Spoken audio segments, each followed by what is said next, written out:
Hi, and welcome to another edition of Right on Rangers Live, coming at you on a Wednesday in the midst of the MLB offseason. Spring training creeping ever closer next month. Got a great show for you. I know we just were live Monday to talk about the Rangers acquiring right-handed pitcher Chris Martin, a free agent, pitched for the Boston Red Sox the last couple of seasons.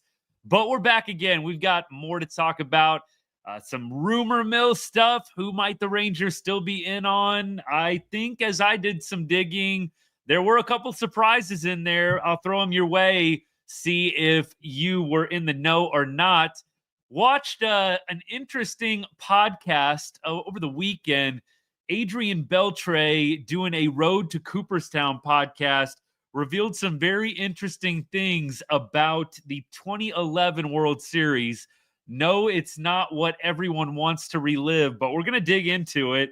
And then we missed somebody on the show on Monday, kind of a quiet acquisition. The Rangers signed right-handed pitcher David Buchanan, who was with the Phillies organization last year, was traded to the Reds, I believe, at the trade deadline, pitched for them like one game, and then was DFA'd. Rangers signed him to a minor league contract and an invite to spring training. We'll be talking David Buchanan, taking a little bit of a dive into his career and what he might bring to the table this season, and much more. We'll take all your questions and comments as well. Of course, here Right on Rangers, we cover everything sports, but we put a big emphasis on all the teams we love from the great state of Texas, including the Rangers, and especially the Rangers during the MLB offseason.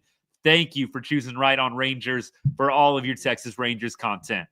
Let's get into it. I got the new threads tonight. Little Christmas gift right here.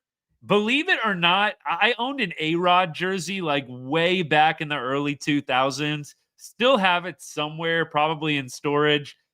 Really old, kind of one of those cheap things you got as a giveaway. This is like my first real jersey that I've pretty much ever owned, like authentic, real Rangers jersey. I know that might really surprise you.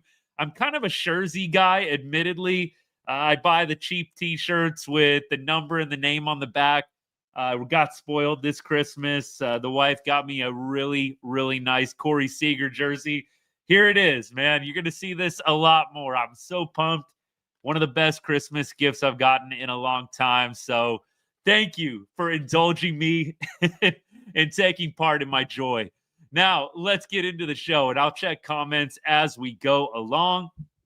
First of all, let me get into this. Rangers in the market apparently still for a couple of different key positions, according to MLB beat writers around the sport. So we had Jeff Wilson reporting yesterday, and this was just through Fenstermaker, the Rangers GM, that the Rangers are actually good with where they are at right now with their relief pitching. Now, personally, I kind of think that this might be a little bit of a ploy, perhaps a little bit of a negotiating tactic, but Fenstermaker coming out and making it clear that the Rangers feel confident, feel good about where they're at right now with their relief pitching. However, the caveat thrown in there by Fenstermaker, if the right deal came along, of course we'd be open to adding a closer. So I think a little bit of gamesmanship there by Fenstermaker. Personally, I think the Rangers are definitely still in on a closer. I don't know if there's some negotiating tactics there or not, but I've got to think the Rangers still very interested in bringing back Kirby Yates. And of course, there's a few closers that are still available out there. You've got Tanner Scott still available, and he is coveted by a number of different teams.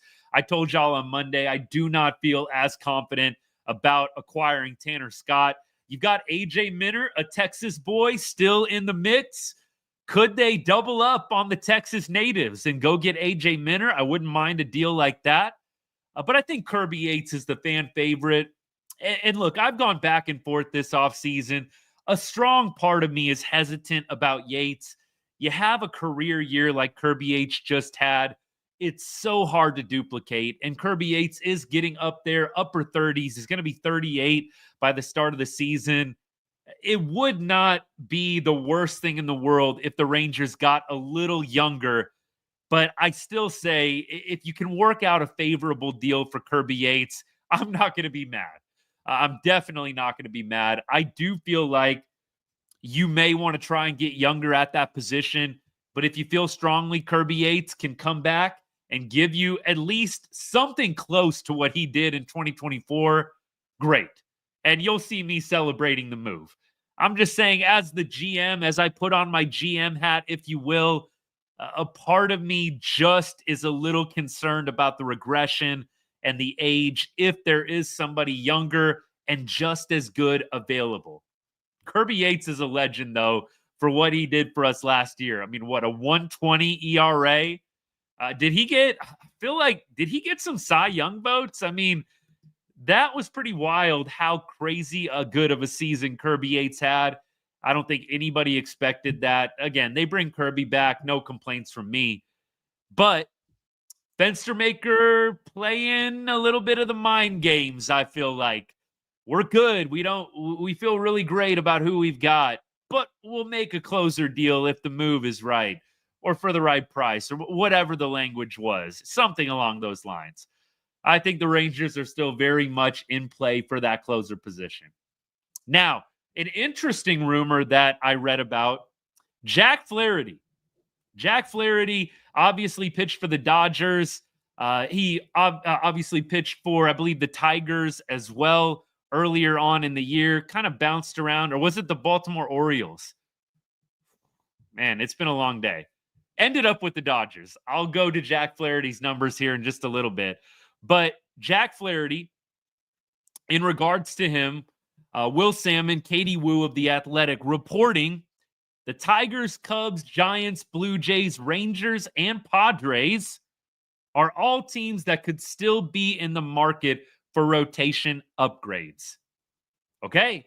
And that was like over the weekend. I had kind of been compiling all these different quotes and all these different reports, saving it up for you guys for today's show.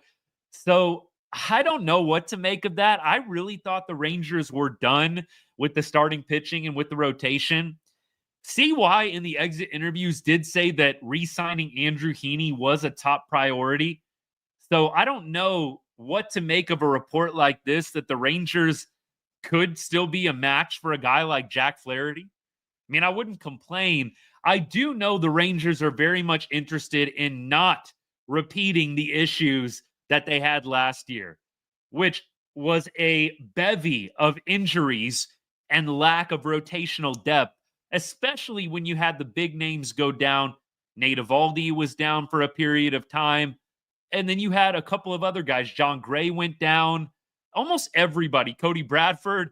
I've said it on the show quite often. Andrew Heaney was literally the only Rangers starting pitcher that did not require an IL visit in 2024. So you've got to wonder, is that lingering in the back of CY's, of Fenstermaker's minds? Are they considering still adding more rotational depth? Andrew Heaney's still out there. I reported to you guys that the A's are actually looking at a number of former Rangers pitchers. Andrew Heaney was one of them. There's a couple other guys as well. I'm scrolling down. Lance Lynn is another guy the A's were looking at, and Kyle Gibson. All of those guys, according to Ken Rosenthal a couple of weeks back, were possibilities for the A's, who are doing a little bit of spending this offseason. Rangers, I don't know. Jack Flaherty feels like it would be a pretty big splash for me. I just don't know if I can see that move happening. Clearly, Roki Sasaki would be the guy that you would add. It would be a huge, huge upgrade to the rotation. So what I kind of pieced together is this. Hear me out. If Sasaki falls through, do the Rangers turn seriously to Jack Flaherty or to another starting pitcher out there? A lot of us thinking the Rangers might be done with the starting pitching help. With this report over the weekend, I kind of wondered, okay, if we don't get Sasaki, is Flaherty an option? I don't think Flaherty by any means is going to be signed before Sasaki. I said that domino, that Sasaki domino has got to fall first. And then I think you're going to see a lot of moves open up from there. both bullpen-wise and also starting pitching market. I think once Roki Sasaki makes this decision, you're going to see a lot of teams start to make moves. And by the way, on Roki Sasaki, we talked a lot about Roki. I don't want to exhaust the topic, but January 15th to 23rd is the signing period. January 15th, you could be seeing the Rangers start to make some moves. The word on the street from Ken Rosenthal is that even when things open up for the 2025 international signing class on January 15th, Roki Sasaki, even if he knows where he's going by that point and knows who he wants to sign with, he's going to take his time revealing the decision. Why? Because he wants to give the team signing him an opportunity to make trades to increase the money that they have available to give to Roki Sasaki in a contract and signing bonus. So I wonder if you'll start to see some trades made January 15th, maybe by the Rangers, by other teams as well. I don't know how Roki Sasaki is going to be communicating with these teams once that window opens up. But the idea is the players that you trade after January 15th, the money that you potentially acquire in those trades can be utilized for the 2025 international signing draft or draft class. So I know it's not a draft class, international signing class. There you go. So might you see some guys that we've talked about earlier in this offseason on the show get traded that have significant contracts? We've talked about John Gray making $13 million. Is he a guy you might want to move, especially if you're not even going to use him in the starting rotation? I know John Gray might seem like a good fit for the 5th starter role or maybe the 6th starter role. I do believe the Rangers are going to employ a 6-man rotation in 2025. But you've got other guys as well that I think are prime candidates for trade on the Rangers based on salary also. Think about Tyler Mahle. I mean, we haven't talked a lot about Mahle, and of course, we didn't get to see a lot of him last year, but Tyler Mahle is set to make $16.5 million. I think that is a dude that you could absolutely trade to get a little bit more money cleared up to sign some guys. It would not make me sad at all to deal a guy like Tyler Mahle. I just don't know if teams are going to be willing to take him on considering some of the injuries and the injury history that he's had in recent years. But Tyler Mahle and John Gray are the two, in my mind, biggest names. That's $30 million worth right there in those two pitchers. After that, Leote, $5 million, and then Jonah Heim, $5 million. By the way, both of those guys are the only arbitration-eligible Rangers left. So they would both probably be around that $5 million mark. I think that could potentially be another place you trim salary as well. The Rangers just signing Higashioka, Tucker Barnhart. You've got some depth and you've got some major league experience. I love Jonah Heim. I'm not saying and I necessarily want to see these guys go, but I'm just saying these are the guys I think if you were to trade somebody based on the salary would probably be the prime candidates.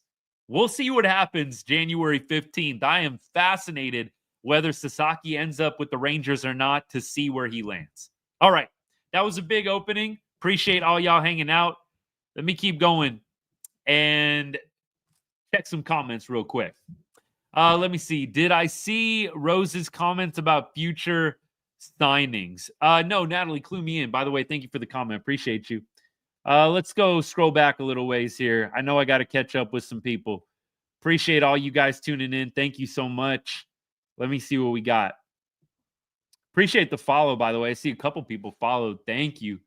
Love the offseason so far. Let's see. Have to shed payroll. Yates coming back would be ideal. Agreed. Appreciate that comment, by the way. I do think that you're going to see some trades January 15th on. January 15th to the 23rd. It's not going to shock me if some deals are made. John Gray is a really expensive 6th or 5th starter at $13 million a year. And with how John Gray has fared over the last couple of seasons with the injuries, I would be okay moving on from John Gray. I do see an upside for keeping him. I think that he's a guy that you could employ in the bullpen, especially in October. We all saw what John Gray, relief pitcher in October in the World Series, was like. The slider was devastating. There was a little more juice on the fastball. I mean, I wouldn't mind it. Wouldn't mind it at all. But I think at $13 million, little bit expensive. A little bit expensive for John Gray. And Tyler Mahle, $16 million. Again, those two seem like prime candidates. If you can get somebody to take Tyler Mahle, I just don't know if you can. But $16 million for Tyler Mahle, I just don't know how good that deal is looking at this point. I know that they really prepared for Tyler to not have as active of a 2024, but you would have the full 2025. Maybe we're just going to get a killer year from Tyler Mahle, and I'll totally have to eat crow. But right now, it's feeling a little pricey. Tyler definitely had some good moments when he was healthy for the Rangers last year. $16 million still feels like a lot for him. And look, I know it was all a part of it when they signed him at the beginning of last year in the offseason, but nevertheless, let me keep going here. Other comments. Appreciate everybody tuning in. Thank you so much. Let's see. What do we got? Money is only an issue because we have no TV deal, something they'll want to take care of quickly. Miggy, appreciate the comment. Yeah, the TV deal, I've got to think, is coming along. Probably going to be announced within the next couple of weeks.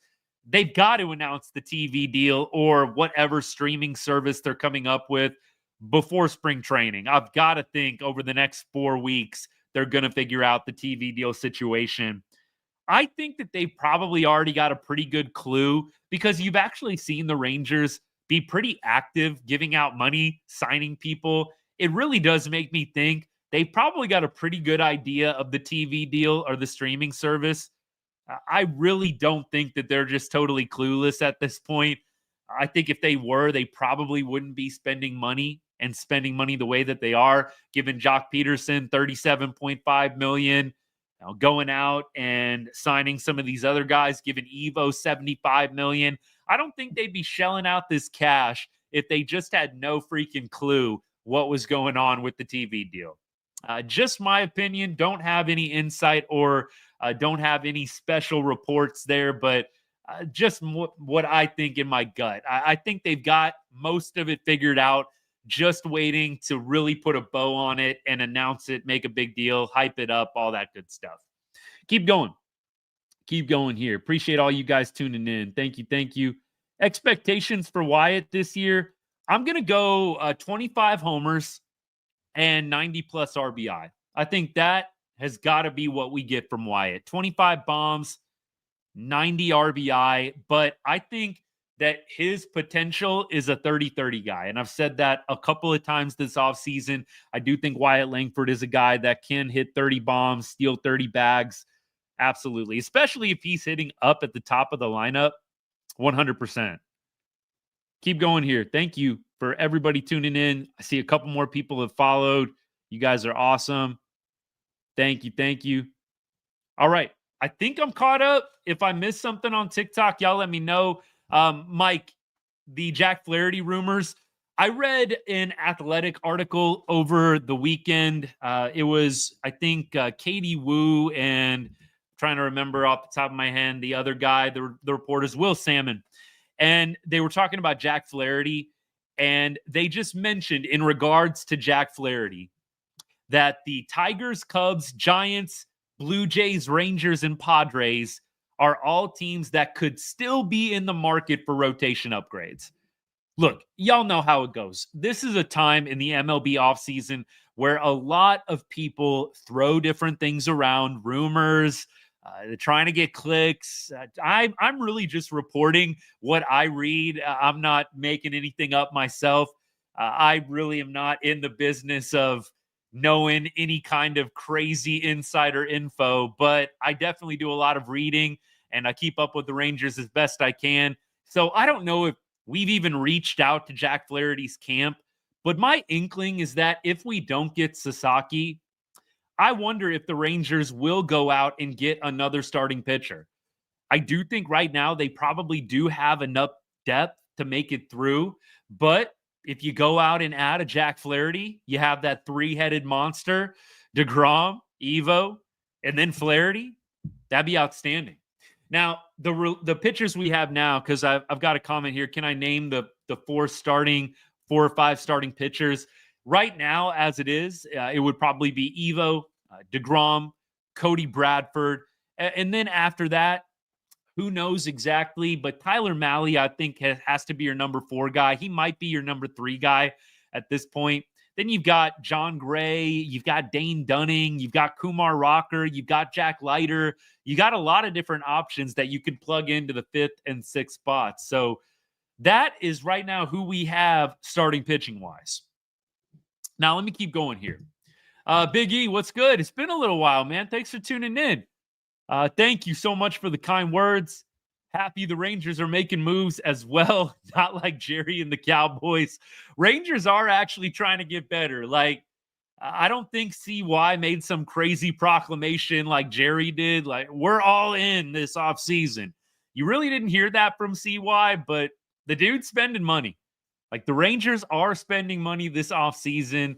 I wasn't just trying to get clicks when I said I do think they are having one of, if not the best offseason in Major League Baseball. And if you get Roki Sasaki, that's just the cherry on top, honestly. Aaron, what's good, man? Aaron says, we don't need Jack. We need more solid relievers. I could definitely see a really good argument for staying out on Jack Flaherty or any kind of expensive starting pitcher and just focusing on the bullpen. I think the offense and the caliber of the offense, along with the caliber we have in the starting pitching department, there is a strong argument to be made that you should focus on fortifying the bullpen even more. And you've got Chris Martin, an 8th inning guy. I know he could probably close games for us if we needed him to, but I've got to think that they probably want to keep him in that 8th inning role, a place where he's been very successful and comfortable. So Kirby Yates, that would be huge. Other guys still available. You've got Kenley Jansen still available. You've got a couple other guys out there. We'll see what happens. But I think if you don't get Roki Sasaki, I would definitely make sure that you're fortifying the bullpen before you go out and sign a Jack Flaherty. As I always like to say, though, I'm not going to be mad really at anything. Like, I know that some fans, oh my gosh, we signed Jack Flaherty. We overpaid. It's a terrible deal. It's pretty rare you're going to see me saying terrible deal. I hate the signing, especially if it's a big name like Jack Flaherty. Like, I'll get over it. It's not coming out of my pocketbook, so it's all good. I'll take a Jack Flaherty signing, whether I feel like it's a good deal or not. I mean, I'll be real and say I feel like we overpaid, but I'm still going to be happy about it. Let me keep going here. What percentage do I see us getting Roki? Well, look, Roki Sasaki has narrowed it down to, I think, about 5 teams as of right now. Dodgers, Mets, Yankees, Padres, Rangers. Those are the 5 teams that have been kind of labeled as the front runners.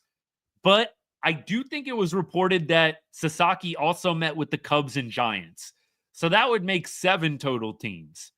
So do 1 divided by 7, and there's your percentage, right? I don't know. I've kind of gone with 50-50 myself.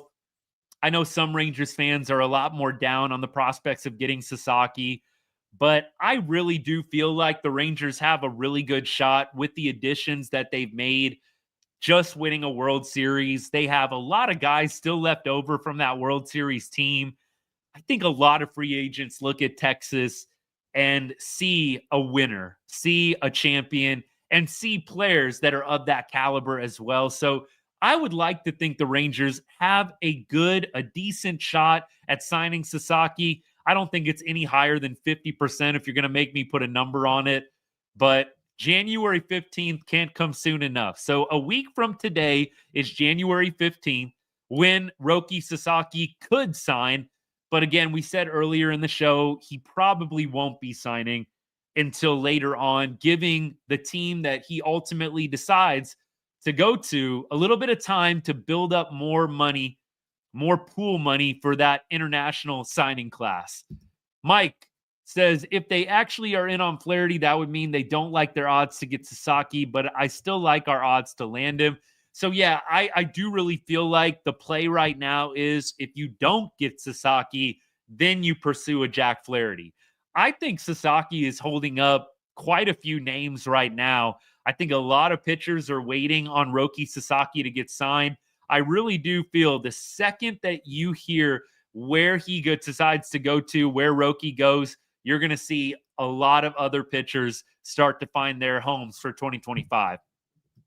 Mike says, can't ever have enough starting depth, especially with all our pitchers on innings limit for one reason or another.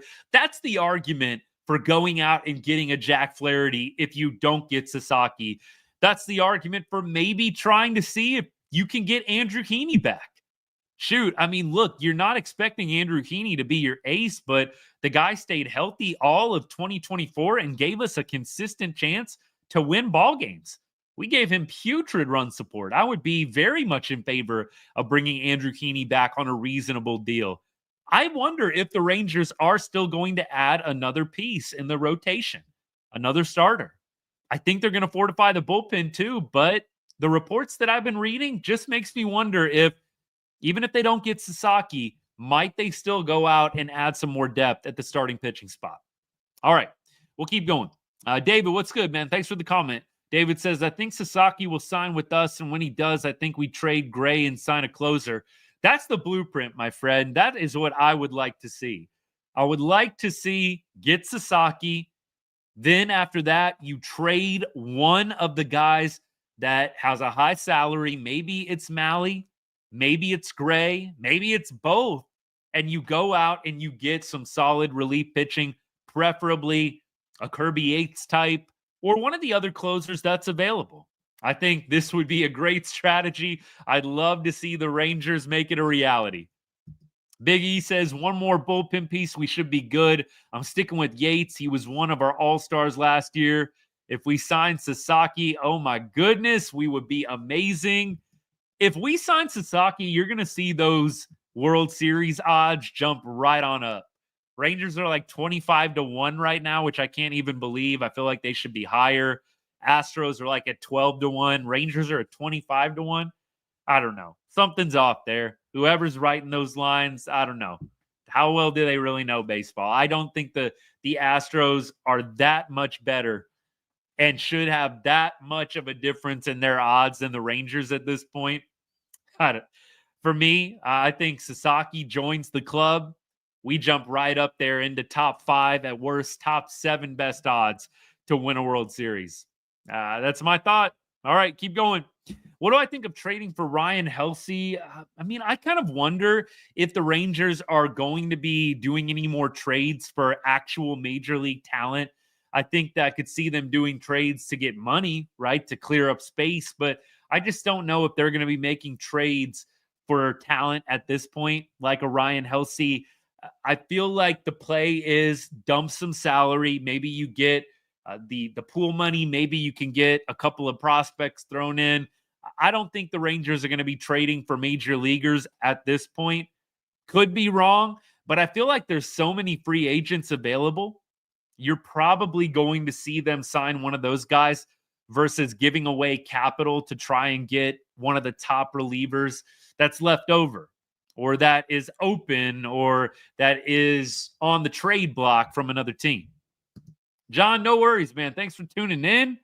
I think people may be sleeping on the Rangers odds this year. Couldn't agree more, my friend. Appreciate you joining us. Natalie says, could you see us waiting till the deadline to trade for a closer, or will we sign a closer soon? I really feel like the Rangers are going to shore up the closer position before spring training. I don't think that they are going to let it linger. Maybe at the trade deadline, you continue to strengthen the bullpen even more, especially if there's injuries or regression, underperformance. But you've got Josh Sborz coming back, after the first 2 months of the year. So he'll be back for June, hopefully. I'm not really counting on Josh Sborz, if I'm being honest. Like, I hope he makes a full recovery.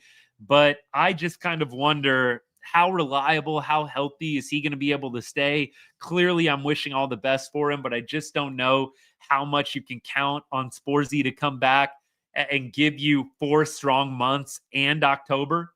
I just don't know. So for me, I really do feel like we're going to get the closer position figured out before spring training begins. Just wait till Sasaki gets signed, whether it's by the Rangers or somebody else. And then I think that a lot of chips will start to get out there on the table. All right. Mike says Helsi could close and would cost prospects instead of cash, keep them under the tax. Yeah, look, that's true. There is an argument to go out and get a Helsi for sure. Helsley. But I definitely think that you could probably still achieve exactly what you want to with your relief pitching and with your closing position, going out and getting a free agent deal and maybe trading a John Gray. Like for me, I'd probably rather trade the John Gray salary, have more money cleared up, and go get a free agent. I'd really prefer not to trade prospects at this point. I think you keep the prospects that you have intact, trade some of your overpriced veterans based on performance over the past couple of years, Tyler Mahle, John Gray, and then you can sign whoever you'd like. That would be my preference. Keep going. Jerry says, and this is a good question. We haven't had this question in a little while. I'll check TikTok for comments in a second, by the way, if I missed y'all. What do I see Josh Smith's role being this season after having a breakout year last year? This is a really interesting question, and I really felt like going into the offseason, before the Jock Peterson signing, before the Berger acquisition, the Nate Lowe trade, I really thought Josh Smith had a very clear path to 400 plus at bats. So, playing basically like 2 out of 3 days, maybe even 3 out of 4 days.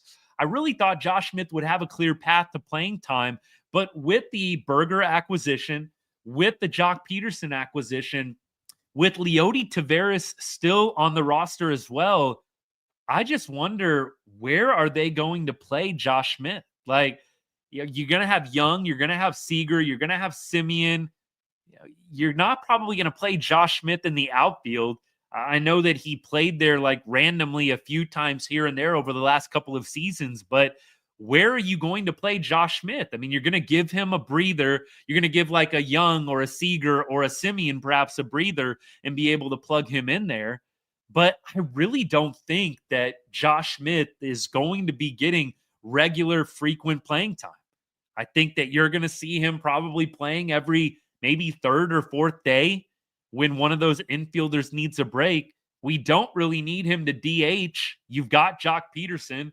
You've got Adolis Garcia. You've got another outfielder. You got Evan Carter. You got Leody Taveras. Like, it is a little bit jam-packed. And you've got to think guys like Corey Seager are probably going to be in the DH spot every once in a while. I just don't know if Josh Smith really has a clear path for playing time anymore. I think it's going to be spot starts here and there when Young or when Corey need a breather. And, maybe some people will be disappointed to hear that or bummed about that. I think it's a good problem to have. Josh Smith is a guy that you can call on off the bench, and you're going to get a quality at bat and good production. I think maybe Josh Smith, going to Natalie's comment that just came in, would we trade Duran or Smith? I would rather trade Duran. I really don't see where Duran fits in, because you'd probably rather play Josh Smith than Ezekiel Duran. I don't know who would probably rather have it the other way. Duran over Smith? Nah, I don't think so. I think Zeke Duran probably is a guy, if you're going to be trading position players, I don't think he costs very much at this point, but you just don't have a lot of room for some of these guys to play. I mean, you can keep them on for depth if there's an injury. Maybe that's what the Rangers are thinking, but I almost feel like you have to be trying to see what you could get for one of those guys. I just don't think Josh Smith is going to be getting everyday playing time or even every 3 or 4 days playing time at this point. All right, let me keep going. Big E says, I'll keep all the arms I can. It's a long season. Injuries happen. We need depth. Yeah, I agree. I'm all for having as much depth as possible. as much depth as possible when it comes to the starting rotation and relief pitching. Eric, what's good, man? Thanks for tuning in. Appreciate you. All right, keep going. Aaron, same. Appreciate you tuning in, man. You missed a lot, but I'll do a recap as we go along. We're talking a little bit of everything right now. All right, let me scroll back on TikTok a little bit. Any chance to get Max back? No, I don't think Max Scherzer is going to be in the cards. I think Rangers fans have to be at peace with that. Max, I definitely love the fire, love the leadership, but I just can't see him having a healthy, totally, completely injury-free season next year. I just think he's getting to that point. Verlander, I feel the same way about him. He just signed a nice deal, a nice one-year deal with the Giants. I think it was today or yesterday. I feel the same about Verlander. Guys that are getting up to that age, the injuries, it's just hard to avoid. There's a lot of miles on those arms. So, no, I don't think Max Scherzer is still going to be in the mix. Have I heard anything about Yates, I'm assuming, yet? No, just that the Rangers are still interested. Who would I rather see the Rangers sign, Pete Alonso or Roki? Roki Sasaki, clearly. I'd much rather have Roki Sasaki than Pete Alonso. Keep going. Let's see. He'll be a Dodger. Maybe Sasaki ends up a Dodger. I don't know. Maybe. Dodgers, Padres, Mets. There's a bunch of favorites. Yankees are in the mix.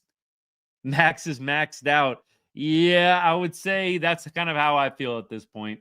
Gary says, I'll be disappointed if Duran and Taveras are still on the team opening day.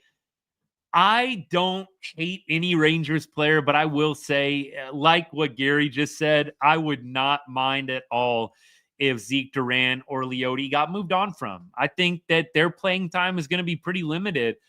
I don't think Leote should be an everyday center fielder. I don't think he should get nearly as much playing time as what he got last year, especially with the Jock Peterson acquisition. You've got Jock, you've got Adolis, you've got Evan Carter, you've got Wyatt Langford. I think we would all rather see those four play over Leote Taveras. And we've talked about the Evan Carter-Leote conundrum. Both of those guys did not play against lefties last year. So you've got two guys, two center fielders that can't play against lefties. Like, something's got to give. I hope they turn Evan Carter loose and just play him every day once they feel that he's all the way good. But I just don't see a strong place for Leote or for Ezekiel Duran on the team. I think Josh Smith is definitely going to be getting some spot starts and some late subs, but I don't see the same thing happening for Duran or Taveras barring injury. Let's see. If Leote is your fourth or fifth outfielder, you have a pretty good outfield. Can't forget he's only 25. Mike, thanks for bringing some reason to this situation. I appreciate that. Look, it's easy to get down on Leote with how hot and cold, mostly cold, he can be. But that is true. You've got depth if you keep Leote. But what I don't want to see, if they do keep Leote, fine, but stop giving Evan Carter's at-bats away. That would be my preference. Like, if you're going to keep Leote for depth, great, but stop taking at-bats away from Evan Carter. If you want to give, Wyatt Langford a day off and put Leote out there, great. Like, once every 9-10 days, sure. But I don't want to see Leote as a fixture. That would be my thing. Aaron says, trade Leote for a bag of magic beans and a wooden nickel. Problem solved. Yeah, I don't think that you're alone with that sentiment, my friend. I definitely would not mind if the Rangers were able to get something of value from the Leote trade. Maybe a little bit better than a bag of magic beans or a wooden nickel. But I do think that at this point, you've got some depth in the outfield in the minor leagues. You've got Dustin Harris. You've got a couple of other up-and-coming dudes. Like, I would probably be okay dealing Leote at this point. John says, the dude is good. Leote for about a week every month or two. There is 1 week out of every month, I feel like, where Leote is like a 330 hitter, is getting on base nonstop, and is just absolutely killing it. Driving the ball in the gaps, maybe hitting a home run or two. And then the other 3 weeks or 4 weeks, you're just seeing absolutely nothing. looks lost up at the plate. I wish he could be more consistent. I think you've had enough Leote to be able to make a judgment. I'd be moving on. I'd rather Dustin Harris get bench time, if you will, than Leote at this point. Just my thought. Agree to disagree if you like Leote Taveras, I guess. Word is Jock is going to get some outfield starts. That would be ideal. I think you would much rather Jock play the outfield than have, Leote consistently getting those types of starts. Now, look, Jock, not the most lean of characters, and even he will admit that. What was the word he used? He's very girthy, I think is how he described himself. It was pretty hilarious. Jock is a character. But look, Jock, probably a downgrade defensively, but I'll take the downgrade with the defense for an upgrade at the plate.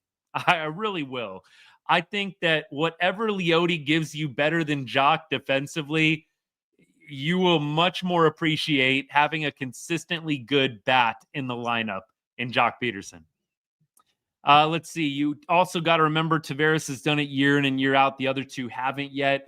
Look, if Evan Carter is not healthy and if his body does not respond well to the everyday grind, then maybe you're looking pretty smart when Leote ends up staying on the team. But I still think if Evan Carter is good to go and you've eased him back in, you've got to take the reins off and play Evan Carter every day. You can't platoon your best prospect in his basically, first full season? He hadn't even played a full season in the major leagues when you tally up all the games. Like, you can't platoon your best prospect at this point in his career. At some point, you've got to see if he can play every day. Keep going. Any word on Janko and how are we feeling about Garcia playing every day? I think Dolly is going to be a fixture in the lineup. I think it would have to get really ugly for the Rangers to move off playing Adolis every day, or at least having him in the lineup. I don't think there's going to be a spot for El Blondie as much as we love him. I think the Rangers have too many outfielders right now, both in the minors and at the major league level. So I think we're going to have to bid adieu, farewell to Travis Jankowski. As much as I love the guy, I think he had a great 2-year run with us. 2-year, 3-year? And I think that he's going to go help another club tremendously in that bench role. Look, I'll always remember what Travis Jankowski did filling in for Adolis Garcia in the 23 World Series. It doesn't get much more clutch than that. And so he will be missed, but I just don't see a path for him making the big league roster. Too many outfielders at this point. John says, I think if Harris is stinking, or Taveras is stinking it up, Harris has got to come up and take those ABs. Look, I didn't think we saw enough Dustin Harris last year. I didn't think we saw enough Harris by any means. He came up, it felt like the last weekend Dustin Harris was up in September and hits a bomb. I was like, where was this in August? Where was this in early September? I would have loved if they would have brought up Dustin Harris for the entire month of September when you were pretty much knocked out of it anyways. It was a little weird to me that they didn't. I don't know if anybody's asked CY why they waited on Dustin, but I do hope Dustin gets a shot. I think it's going to depend on how he does in spring training. You're going to have to see how well a lot of these guys perform in spring training. You've got Jack Leiter. You've got Kumar Rocker. You got a lot of these dudes that are going to be doing spring training. Jack Leiter for a second time. I don't think Kumar Rocker did spring training last year. I think the spring is going to be revealing for a lot of these young guys that are on the borderline. Keep going. I'd still invite Jank to camp if he's not signed by then. Yeah, I'm not sure if there's a limit. I think there might be a limit to how many invites you can do. I thought I read that somewhere, but I might just be making that up. Look, I love Jankowski. I just can't see them using up a spot on him. And I don't think, Mike, if he would take a minor league deal, sure. But I don't know if he's going to want to do that. I got a feeling he's probably going to want to try and find a place where he can play at the major league level, even if it's somewhere that maybe doesn't have as good of a shot as the Rangers to win it all.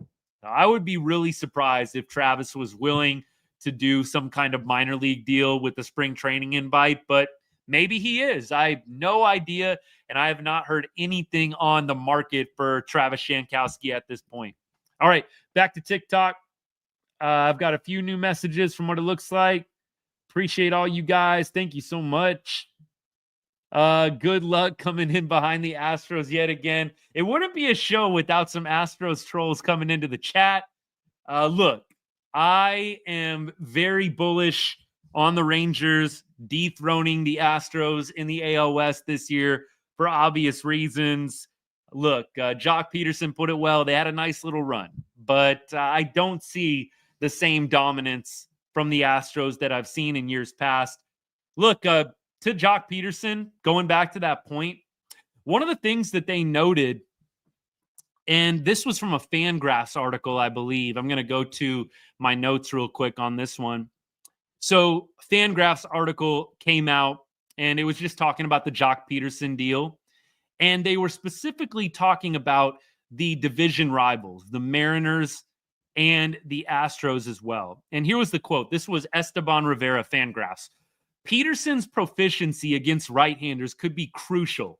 Given that Seattle and Houston stand to be the stiffest competition in the division, the Mariners' rotation is fully right-handed. And the Astros employ 4 righties alongside southpaw Framber Valdez. So I thought that was very interesting. You've got 2 division rivals, the Mariners and the Astros, and you've got pretty much all righty starters except for Framber Valdez. And you acquire a guy that hits righties very, very well in Jock Peterson and also hits fastballs from righties very, very well. So interesting little note that I took on Jock Peterson and his signing, and especially in the context of playing the Astros and the Mariners frequently in the 2025 season. Let me keep going here. See what we got for comments. And then I got a couple other points I'm going to start leading into. Okay. I think we got caught up here. So let me keep going. Let's talk David Buchanan real quick. So this was a move that kind of flew under the radar, I felt. The Rangers signed right-handed pitcher David Buchanan. I believe this was like on New Year's Eve, and it totally went over my head. David Buchanan has actually been in the big league since the early 2010s. He broke in with the Phillies back in, I think, 2014. Then he went over to Asia. He pitched in the NPB in Japan. He pitched in the KBO in Korea. And he did quite well over there and worked his way back over to the States. Phillies signed him to a minor league deal last year. He ended up getting traded to the Reds, pitched for the Reds like 3 innings, 1 game, and then they DFA'd him. And David Buchanan now signs a minor league deal with the Rangers with the spring training invite. So the Rangers continuing to amass relief pitching. And David Buchanan actually could be utilized in a long man relief role. He's started games. He has been in the bullpen. So this is a guy who's a little bit flexible. Rangers just continuing to acquire depth, and you've got some versatility. Don't know if David Buchanan will make the roster or not. Not sure. But I do think that this just goes to show you where the Rangers' philosophy and minds and heads are at this offseason. You do not want to be plagued by a lack of pitching depth like the Rangers were last year. A little bit more on David Buchanan. This was from an MLB Trade Rumors article from Mark Polishek. So spent 2017 to 2023 in the NPB and KBO leagues. Signed a minors deal with the Phillies last February, traded to Cincy, pitched 3 1/3 innings, and was DFA'd the following day. This is a pretty awesome stat for him. He posted a grounders rate of over 70% in the KBO league. That's pretty good. He did go back to the minor leagues, though, to AAA, and had a little bit of a tougher time, understandably so. The competition obviously gets better and better once you come stateside. But nevertheless, I think you've got some promising things here with David Buchanan. I'll be interested to see him in spring training, see how he performs, and if he's able to make the roster. So let's keep going here. Mike, love this comment on the same topic. Fangraphs projects Texas rotation as the best in the AL 4th in MLB. They have the M's at 9 in MLB, Astros at 14th. Now, I will say this. There are a lot of different rankings. I want to say an ESPN article I read had the Mariners rotation at number 1, and the Rangers were like right ahead of the Astros. I think in the ESPN article, the Rangers were like 7th or 8th, and the Astros were like right behind them. I don't know. I know there's different rankings that come out from among all these different websites. I definitely believe the Rangers are a top 5 rotation. DeGrom and Evo, if you're assuming health, like that is an incredible 1-2 punch that not a lot of teams have. You throw in an emerging Cody Bradford. You throw in an emerging Kumar Rocker. Kumar Rocker is that dude this year.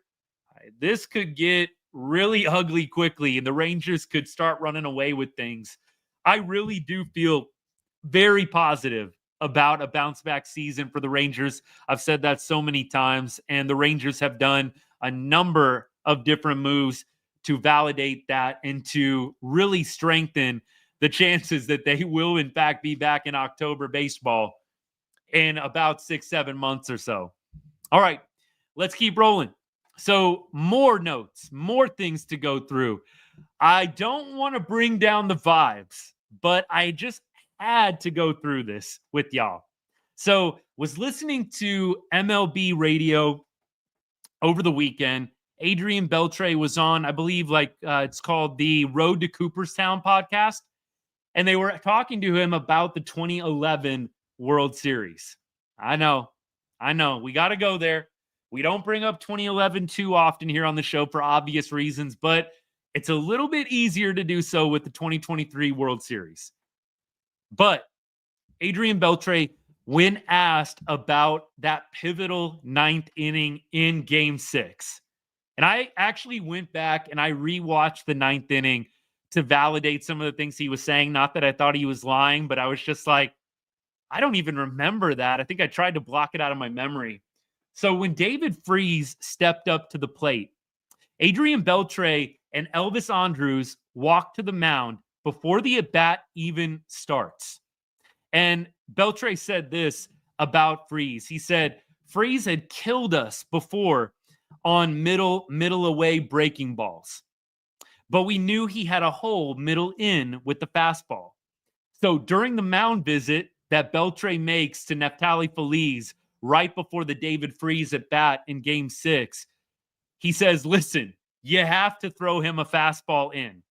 You have to pitch him in. But we knew, he recalled saying, remember how you need to pitch to this guy. So again, this is Adrián Beltré talking to Neftali Feliz. So you go to the at-bat, and Mike Napoli was behind the dish at that point. They did not throw David Freese one inside fastball the entire at-bat. It was like breaking ball away, breaking ball in the zone, and then, of course, the pitch that David Freese crushes over Nelson Cruz's head was a fastball on the outside of the plate. It's middle out, maybe. It was hard to hear that because you know how much it pains Adrián Beltré to not have that World Series ring for himself. We know that Beltré was a part of the 2023 celebrations. I think we all understand what I'm saying. Beltré, by the way, does take personal responsibility for not making sure that Nelson Cruz was in the right position. So he said he should have been looking back to make sure that the outfielders were properly positioned as he normally would. I think a lot going through your head. He was obviously thinking about the David Freese at bat, going to the mound to talk with Neftali Feliz. Beltré goes on to say, we had a plan on how to pitch to David Freese, and at that moment, it was not executed.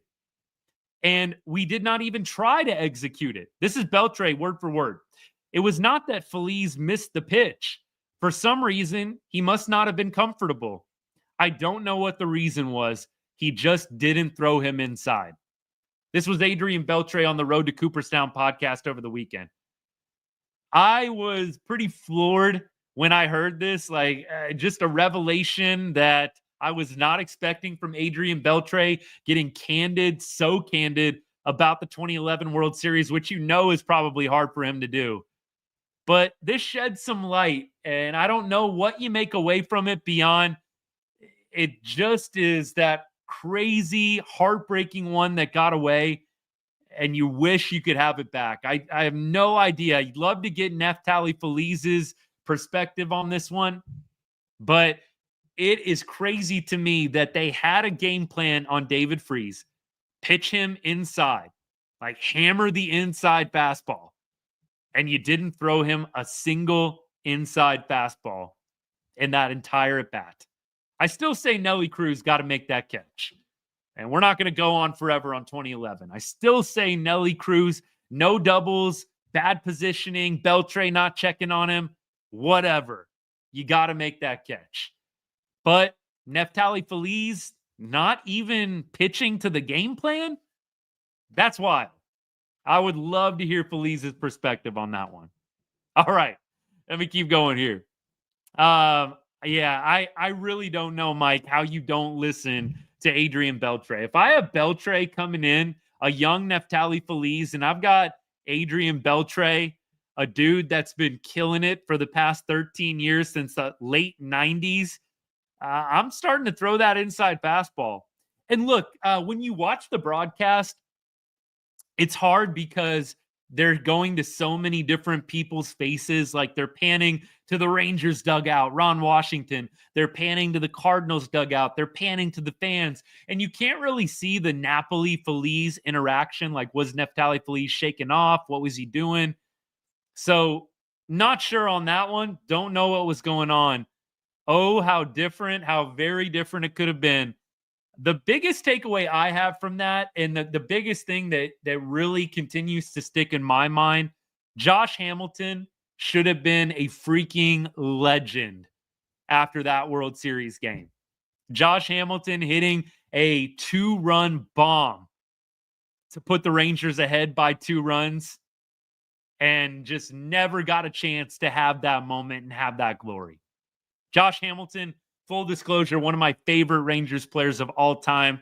Yes, personal issues aside, growing up, watching him in high school and college, one of the most exciting and entertaining Rangers players ever. And he was robbed of being enshrined in Rangers glory for all time. That 2-run bomb he hit to put the Rangers up, that should have been the moment, even probably greater than the Corey Seager home run.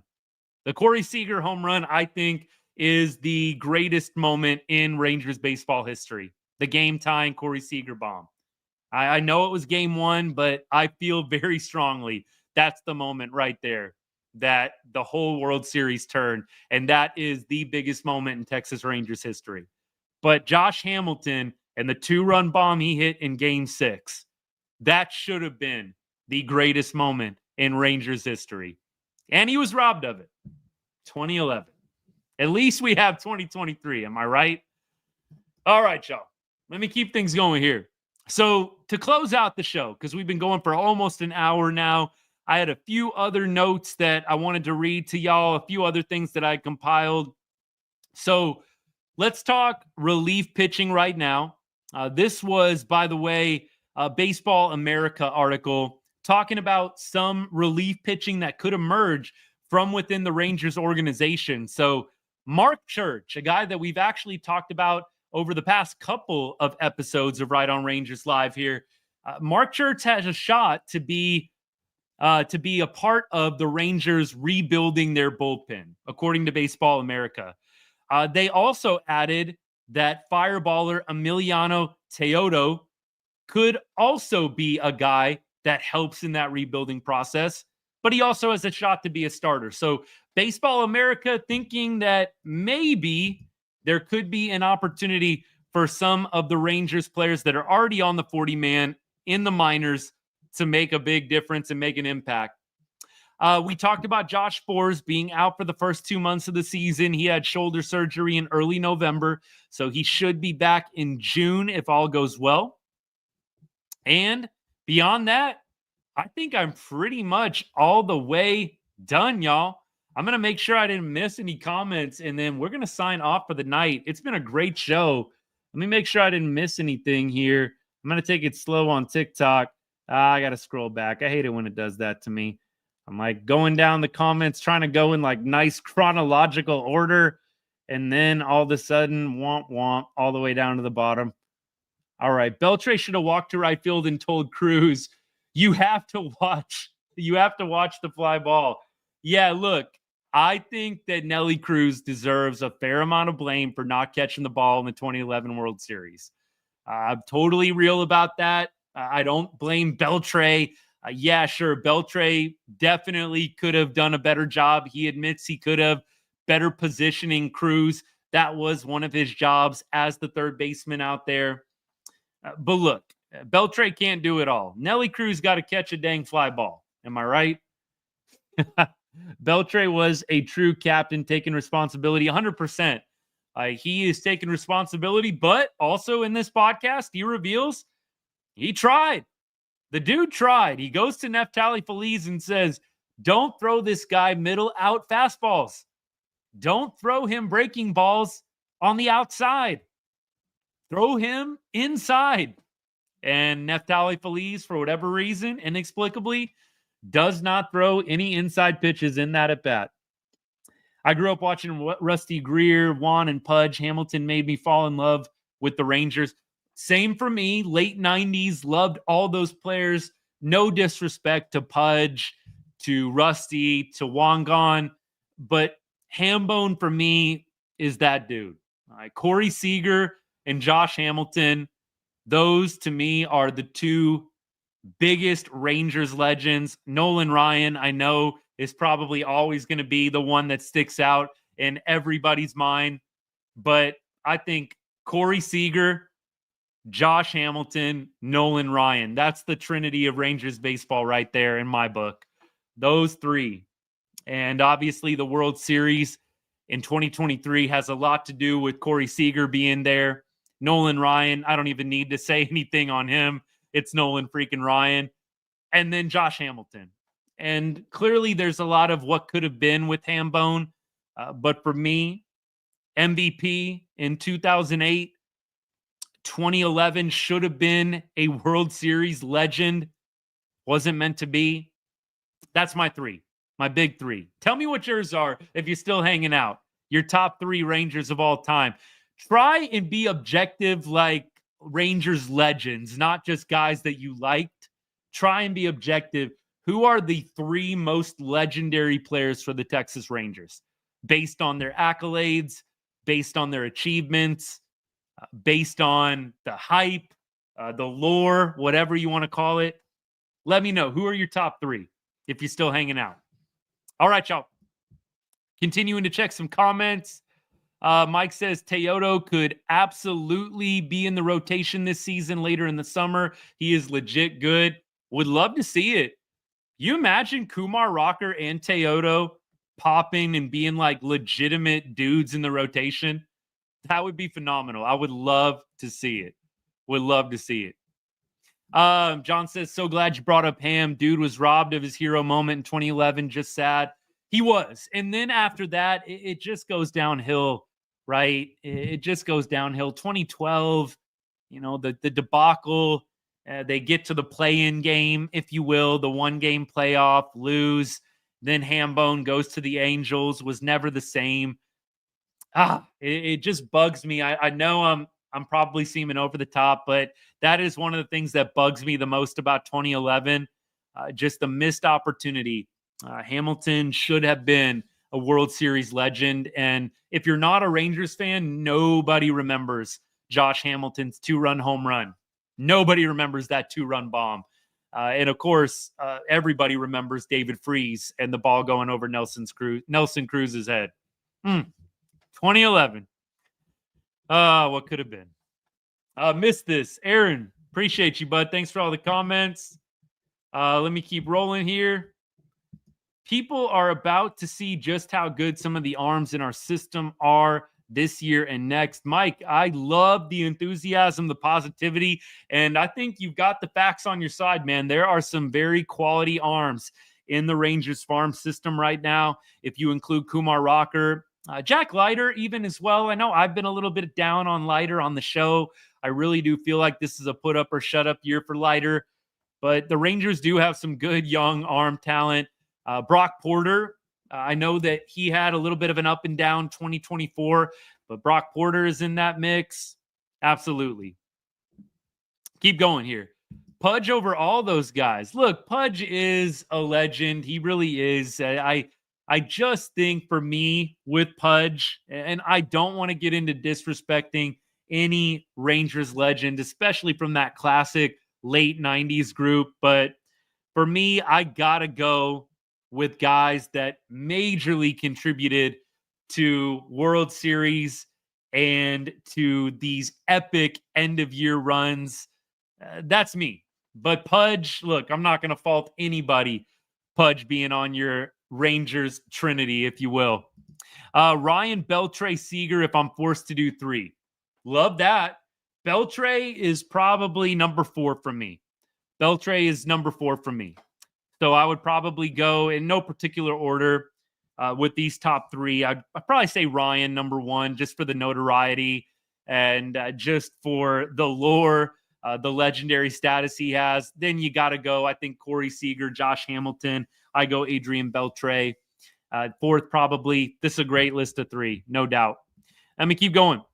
Let's see. Pudge, Nolan, Ham. My top 3 all-time Rangers. Beltré, Cruz, Wangan, the Imperial March walk-up song. That is classic, John. I love that. That's bringing back some good memories, man.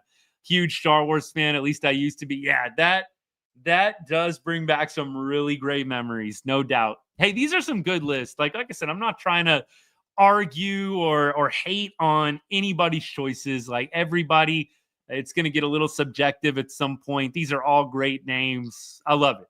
I really do. It's a lot of fun talking about Rangers memory, great memories, Rangers players of old.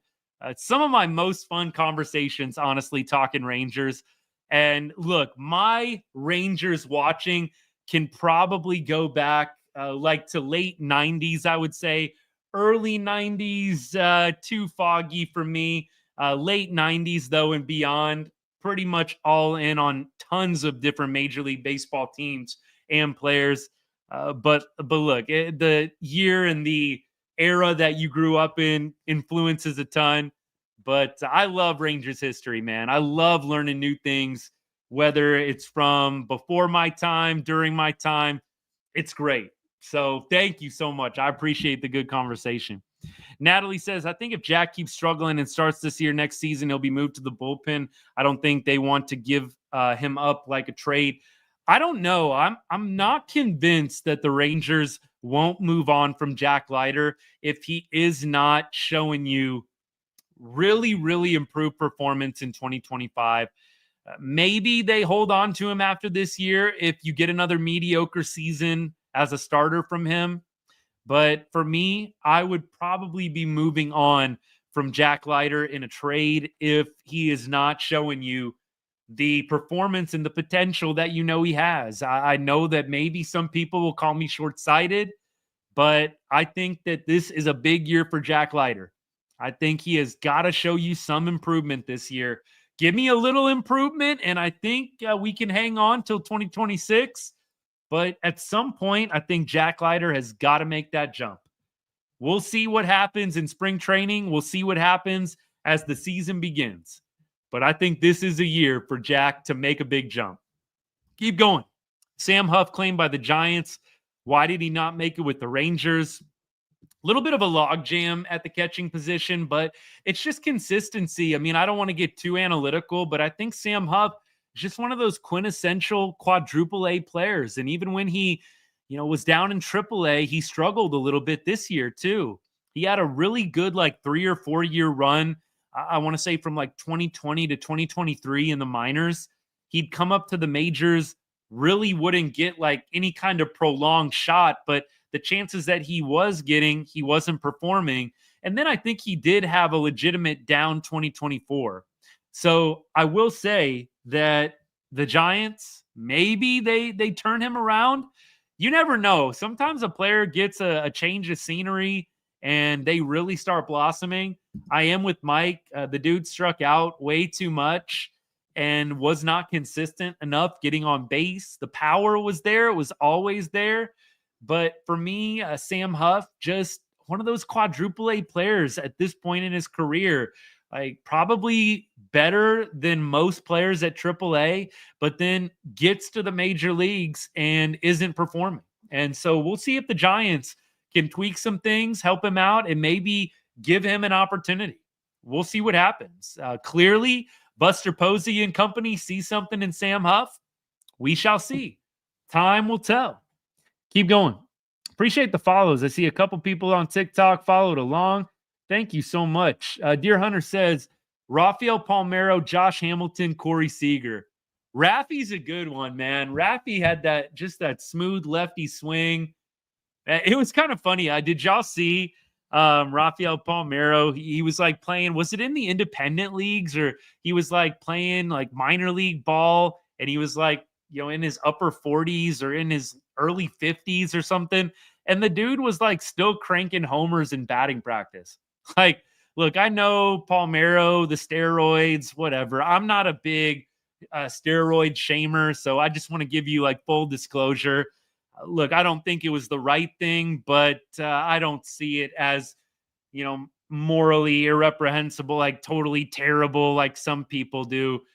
For me, it was a part of the game in the late 90s and in the 90s in general and into the early 2000s. For me, Barry Bonds, Rafael Palmeiro, all these guys deserve to be in the Hall of Fame regardless of the steroid allegations.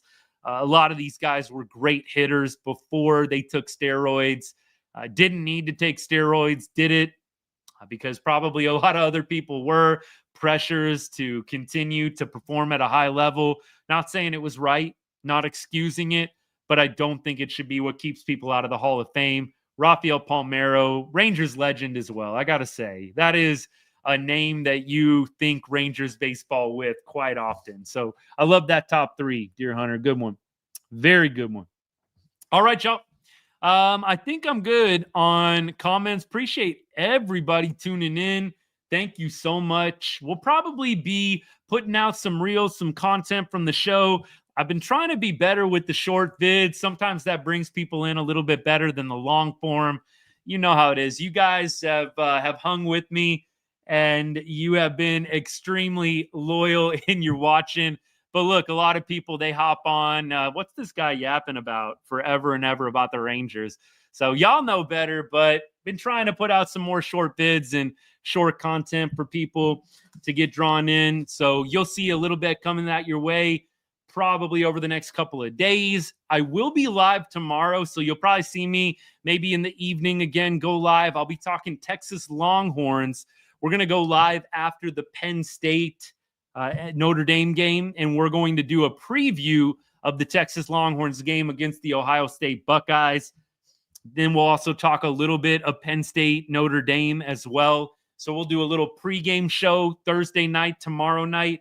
And then on Friday, of course, we'll go live after the Longhorns game against the Ohio State Buckeyes. So you'll see me live over the next couple of days. Just don't be surprised. It'll be a lot of Texas Longhorns content. I'll probably on Sunday do a Cowboys offseason / NFL playoffs pod. And then I'll be back, of course, on Wednesday next week, a week from today, to do yet another Rangers offseason show. If the Rangers make some kind of big splash before then, you know the drill. We'll go live and we'll chat it up. But Wednesday, as of right now, that'll be our next show for Rangers baseball. Appreciate all you guys. Hey, if you know somebody that loves the Rangers, loves baseball, please share this video with them or share one of my mini videos with them. I would greatly appreciate it. Let's keep growing this good group of people we got, talking ball, talking Rangers baseball. I love it. Hope y'all have a great rest of your Wednesday night and a good weekend ahead if I don't see you. Next Wednesday, again, we'll be back live. Hopefully we have some more news, some more good news for you. You'll have to come back again and check it out. Love y'all. Thank you so much. And as I always say to end every show, God bless and go Rangers.